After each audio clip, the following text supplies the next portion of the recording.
আজ 2025 সালের 21শে ফেব্রুয়ারি শহীদ দিবস ও আন্তর্জাতিক মাতৃভাষা দিবস।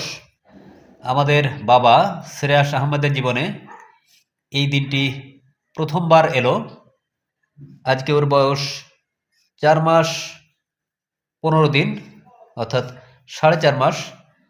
4.5 মাসে ও প্রথমবার শহীদ দিবস পেল।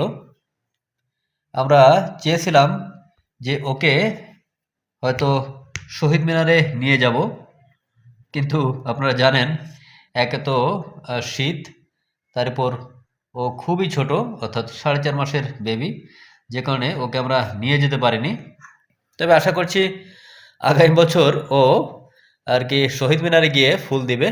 এই চ্যানেলটি আপনারা জানেন শ্রেয়াস আহমেদের জন্মের প্রথম প্রহর থেকে শুরু হয়েছে, বা সেই ভিডিও দিয়ে শুরু হয়েছে, এবং জীবনের প্রতিটা মুহূর্ত, ভালো মন্দ প্রতিটা মুহূর্ত আমরা শেয়ার করব। আশা করছি আপনারা চ্যানেলের সাথেই থাকবেন, ওর আপডেট নিয়মিত জানবেন।